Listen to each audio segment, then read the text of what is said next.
हम सुनते पढ़ते रहते हैं।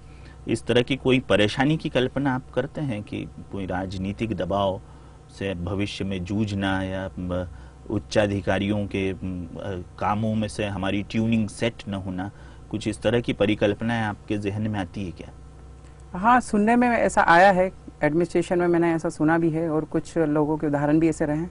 लेकिन मेरा ऐसा मानना है कि यदि आप काम करने के लिए इस फील्ड में जा रहे हैं तो दबाव गौण हो जाते हैं, दबाव तो आते ही हैं और एक जॉब का एक नेचर ही इस टाइप का है। लेकिन चुनौतियां आप स्वीकार करें और भारत के संविधान को आप सामने रख कर यदि काम करें जी, तो मेरे हिसाब से ये सब चीजें गौण हो जाएंगी।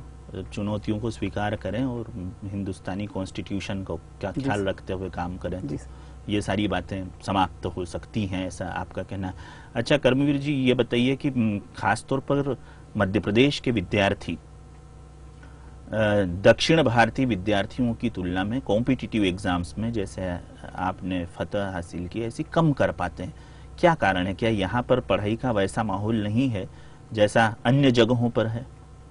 कुछ हद तक ये बात सच है जी कि पढ़ाई का उतना माहौल नहीं मिल पाता जितना साउथ इंडिया में मिल पाता है। उसके पीछे इकोनॉमिकल सोशल कारण मैं मानता हूँ, क्योंकि वहाँ पे शुरू से प्रगतिशील विचारधारा वाले एक समाज रहा है और वहाँ पे इकोनॉमिक ग्रो ज़्यादा हुआ है, तो वो एक अच्छे स्कूल होना और शुरू से ही एक पढ़ाई के प्रति माहौल होना ज़्यादा हुआ है कंपेरेटिव मध्य प्रदेश में। लेकिन अब धीरे धीरे ये भी अब चीज़ें कम होती जा रही हैं।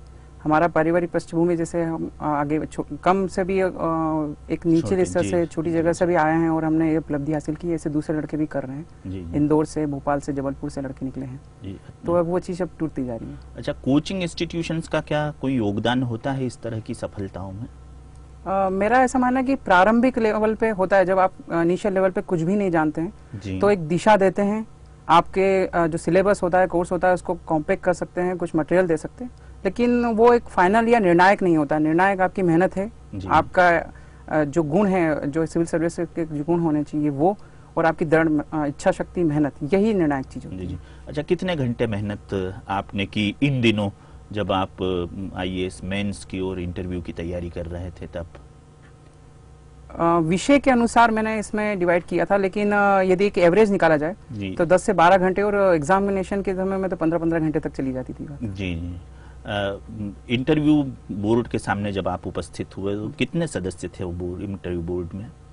5 सदस्य थे। 5 सदस्य और रिटायर्ड जनरल लेफ्टिनेंट जनरल निर्भय शर्मा सर के बोर्ड में था। जी जी। और बहुत ही कोऑपरेटिव बोर्ड था जी, और बहुत उत्साहवर्धक माहौल था, और उन्होंने मुझे सहयोग भी किया जी। मैं हल्का सा नर्वस था जब मैं अंदर गया था, तो स्वाभाविक ही था। और अंदर जाने के बाद 1 मिनट बाद मैं एकदम ओपन हो गया, और फिर एक अंदर से जो एक चीज निकल के आती, आत्मविश्वास बढ़ा दिया वहाँ। जी जी, बिल्कुल बिल्कुल। उन लोग, अच्छा, किस तरह के प्रश्न हुए आपके समक्ष वहाँ? कुछ 4-5 प्रश्नों की वानगी बतलाएंगे? कोई ऐसे प्रश्न पूछे हों जो आपको अभी स्मरण हो आ रहे हों? जी, बैकग्राउंड से लेकर कुछ क्वेश्चंस थे, जैसे बीएससी कहाँ से किया है, और बीएससी करने के बाद आपने हिस्ट्री फिलोसॉफी जैसे सब्जेक्ट क्यों लिए हैं जी। कुछ डिजिटल डिवाइड जैसे एक चीजें, एक संकल्पना है, तो डिजिटल डिवाइड क्या होता है, ई गवर्नेंस क्या होता है जी, इस टाइप से क्वेश्चन थे। एक क्वेश्चन का मैं जवाब जरूर देना चाहूंगा, उल्लेख करना चाहूंगा जी। एक व्यक्ति ने, एक बोर्ड मेंबर थे, उन्होंने मुझसे पूछा था कि सत्यमेव जयते का क्या अर्थ है। तो मैंने बताया कि सत्य की हमेशा विजय होती है। तो थोड़ा सा मुस्कुराए वो, और उसके बाद में फिर उन्होंने बोलना शुरू किया कि वर्तमान स्थिति तो ऐसी है कि सत्य हमेशा पराजित हो रहा है, आम जनता जो सच बोलती है वो जेल के अंदर जाती है, झूठ बोलती है वो बाहर घूम रहे हैं। मतलब उन्होंने पूरा एक समाज की जो एक गलत इमेज है और वस्तु स्थिति है वो उन्होंने एक प्रदर्शित की। तो अब ऐसे में कहाँ से ये चीज चरितार्थ होती है? उन्होंने मुझसे पूछा ये क्वेश्चन कि आप ऐसा मानते हैं? तो मैंने 1-2 सेकंड का पॉज लिया, और उसके बाद फिर मैंने कहा कि मेरा स्ट्रांगली बिलीव है कि सत्य परेशान हो सकता है लेकिन पराजित नहीं। तो इससे पूरा बोर्ड स्तब्ध था। और मुझे लगता है कि ये बहुत मेरे इंटरव्यू की पंच लाइन रही है। जी जी जी। अच्छा, ऐसा लगता है कि आपका रुझान दर्शन शास्त्र यानी अध्यात्म की तरफ भी काफी है, जिस तरह के प्रश्नों का उत्तर आपने दिया है। तो क्या ये रामचरितमानस, श्रीमद् भगवद गीता, या ये सत्यमेव जयते, मुंडक उपनिषद, इस तरह की चीजें भी कुछ आपके अध्ययन में शामिल रही हैं? हाँ, अध्ययन में तो शामिल रही थी चूंकि मेरा दर्शन शास्त्र विषय था, लेकिन उससे भी पहले दर्शन शास्त्र विषय लेने का भी मेरा प्रयोजन ये था कि हमारी पारिवारिक पृष्ठभूमि ही आध्यात्मिक प्रकृति की रही है। हमारे पिताजी प्रोफेसर वाणिज्य के रहे हैं, लेकिन हिंदी, संस्कृत और इन विषयों में उनकी जबरदस्त पकड़ रही है और एक सांस्कृतिक पृष्ठभूमि में हमारी रही है। जी। तो वो संस्कार तो हमें बचपन से मिलते आ रहे थे। जी। और वही चीज हमें दर्शन शास्त्र लेने के लिए प्रेरित किया और वही चीज हमें आज सफलता प्राप्त की। बहुत खुशी की बात है कर्मवीर जी, आपने जो निबंध की पुस्तकें लिखी हैं, आप खुद निबंध लेखक रहे हैं, वो किस तरह की पुस्तकें हैं? क्या वो प्रतियोगी परीक्षाओं में बैठने वाले विद्यार्थियों के लिए लाभदायी है? क्या किस तरह का उसमें लेखन है? बिल्कुल बिल्कुल लाभदायक है और उनको ध्यान में रखते हुए भी वो लिखी गई है। जी। रिसर्च करने वाले व्यक्ति भी वो इस पुस्तक को पढ़ सकते हैं और प्रतियोगिता परीक्षाओं में भी पढ़ सकते हैं। हमारे जो निबंध की पुस्तक है उसका नाम है निबंध सर्वस्व। अच्छा। ये हमारे पिताजी और हमने दोनों मिलकर लिखा है इसको। और इस निबंध की पुस्तक में 59 एसेज हैं।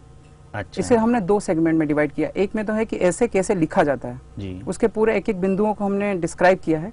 और दूसरे में ऐसे पक्ष हैं, ऐसे निबंधों का संकलन है जो बचपन से मैंने प्राइज जीते हैं या पिताजी के समय में उन्होंने प्राइज जीते हैं। अच्छा। उनका एक संकलन है। तो मेरे हिसाब से भारत की सर्वश्रेष्ठ बुक के रूप में वो प्रस्तुत हो सकती है। जी, जिसे आपने लिखा, आप जब विद्यार्थी जीवन में तभी आपने उसे लिख दिया था? हाँ, 2006 में पब्लिश हुई है। जी जी। और चूंकि मेरा फर्स्ट प्राइज मुझे जब मिला था 1993 में डॉक्टर शंकर दयाल शर्मा साहब से मिला था मुझे। अच्छा। और उसमें नेशनल लेवल पे मैं फर्स्ट प्राइज मुझे मिला था। तभी से एक जो जागृति है, जो स्फूर्णा है और ये इस दिशा में आगे बढ़ने की रही है, वो आई थी और वो भी हमें हमारे पिताजी के द्वारा ही मिली है। अच्छा, निबंध सर्वस्व के अलावा भी क्या कर्मवीर जी आपने कोई पुस्तकों की रचना की है, या वो एक ही पुस्तक है, या अभी और लिखने की कोई कामना है? जी बिल्कुल। इससे पहले मैंने होलकर साइंस कॉलेज की एक वार्षिक पत्रिका निकलती स्पेक्ट्रम, जी, उसका संपादन भी किया है। अच्छा। और ब्रह्म तेज, प्रेरणा, स्पेक्ट्रम, श्रद्धा सुमन, ऐसे कई सारी मैगजीन्स में मेरे आर्टिकल्स भी आए हैं। अच्छा। दैनिक भास्कर, नई दुनिया जैसे कई अखबार जो प्रतिष्ठित अखबार है उनमें भी मेरे आर्टिकल्स छपे हैं। जी। और अभी हमारी नई योजना यही है कि एक दूसरा है, हमारी जो बुक है उसका दूसरा एडिशन हम निकालने वाले हैं। जी। अच्छा, आपकी सफलता का श्रेय अपने परिवार के अलावा और कहाँ देना चाहेंगे? आपको ऐसा लगता है कि यहाँ से आपको मार्गदर्शन मिला और आप उनके प्रति कृतज्ञ हैं? ऐसे कोई व्यक्ति या ऐसी कोई जगह है आपके जहन में इस समय है? परिवार तो बिल्कुल है ही। उसके अलावा यदि मैं बात करूं तो मेरे स्कूल के टीचर्स जी और मेरे कॉलेज के कुछ टीचर्स हैं, उनको मैं देना चाहूंगा। इसके अलावा मैं दिल्ली में रह के भी तैयारी की है जी। तो दिल्ली में पतंजलि कोचिंग क्लासेस है, समेत कोचिंग क्लासेस है, अच्छा, निर्माण कोचिंग क्लासेस है। इनके डायरेक्टर्स हैं, इन्होंने मुझे बिल्कुल पल पल में सहयोग दिया जी। परिवार के सदस्य के अलावा रिश्तेदारों ने मुझे सपोर्ट किया, मित्रों ने सपोर्ट किया। तो एक जब तक भावनात्मक लगाव और भावनात्मक सपोर्ट नहीं मिलता है तो एक इतनी बड़ी कॉम्पिटिटिव एग्जाम नहीं निकल सकता। अच्छा, क्या ये पहला अटेम्प्ट था आपका जिसमें आप पहली ही बार में आप 28वीं पोजीशन पर आए, या इससे पहले भी आपने कोई अटेम्प्ट किए थे IAS के? जी बिल्कुल, ये मेरा 4th अटेम्प्ट था जी। पहले के 2 अटेम्प्ट्स में मैं प्रीलिम्स और मेंस नहीं निकाल पाया था जी। लेकिन उसके बाद इंटरव्यू में 3rd अटेम्प्ट में इंटरव्यू तक गया था जी। और उसमें मेरे अभी वेटिंग में मेरा लिस्ट अभी रखा हुआ है, अभी सुप्रीम कोर्ट में उसका केस चल रहा है जी। तो वो उसमें मेरा फाइनली नहीं हो पाया और अभी ये 4था अटेम्प्ट था और फाइनल अटेम्प्ट था जी।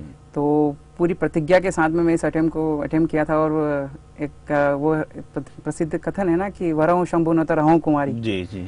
तो बस वही कथन दिमाग में रख के पूरा अपना दम लगा दिया था जी। तो भावनात्मक सपोर्ट घर वालों का और फिजिकल प्रेशर मेरा दोनों मिलके ये उपलब्धि हासिल की। वाह कर्मवीर भाई, बहुत अच्छा लगा आपसे बातचीत करके। आपको, आपके परिवार को, आपके शिक्षकों को और उन तमाम उपादानों को जिन्होंने आपकी सफलता में अपना योगदान दिया, हम उन्हें बधाई देते हैं। आप हमारे स्टूडियो में पधारे, आपने रामचरितमानस की चौपाई के साथ चूंकि अपनी बात रखी। समस्त श्रोताओं, देवियों, सज्जनों, मित्रों को मैं ये कहना चाहूँगा कि एक अटेम्प्ट में सफलता नहीं मिली, कोई बात नहीं। दूसरे में नहीं मिली, कोई बात नहीं। तीसरे में नहीं मिली, फिर भी कोई बात नहीं। लेकिन सफलता के लिए यदि निरंतर संघर्ष किया जाए तो फाइनल अटेम्प्ट में जाकर सफलता हासिल हो ही जाती है। इसे ही कहते हैं चरय वेति प्रचलामह च निरंतरम। और रामचरितमानस की चौपाई को उद्धृत करें तो सकल पदार्थ है जगमाही मगर कर्महीन नर पावत नाही। जो कर्म करता है वो ही उसे प्राप्त कर सकता है। तो कर्मवीर है, कर्म किया है, यथा नाम तथा परिणाम हासिल किया है कर्मवीर भाई ने। हम उन्हें बहुत सारी शुभकामनाएं देते हैं, बड़े होने के नाते आशीर्वाद भी देते हैं उनके प्रति, उनके परिवार के प्रति, और उन्हें हमारे स्टूडियो तक प्रोफेसर डॉक्टर श्याम पलोड़ लाए, उनके प्रति भी हम इस चैनल के माध्यम से आप सबको थैंक यू, धन्यवाद, शुक्रिया करते हैं, अदा करते हैं और ईश्वर से प्रार्थना करते हैं कि आप अब एक चुनौतीपूर्ण दायित्व का निर्वहन ऐसे करें ताकि ये राष्ट्र और अधिक समर्थ हो सके, आम आवाम को न्याय मिल सके। और सामान्यतः अधिकारी वर्ग को लेकर ये जो कल्पना की जाती है और ऐसा कहा जाता है कि उनमें एक अहंकार होता है, एक विचित्र किस्म की पब्लिक के साथ डीलिंग में, आम जनता के साथ भेदभाव नजर आता है।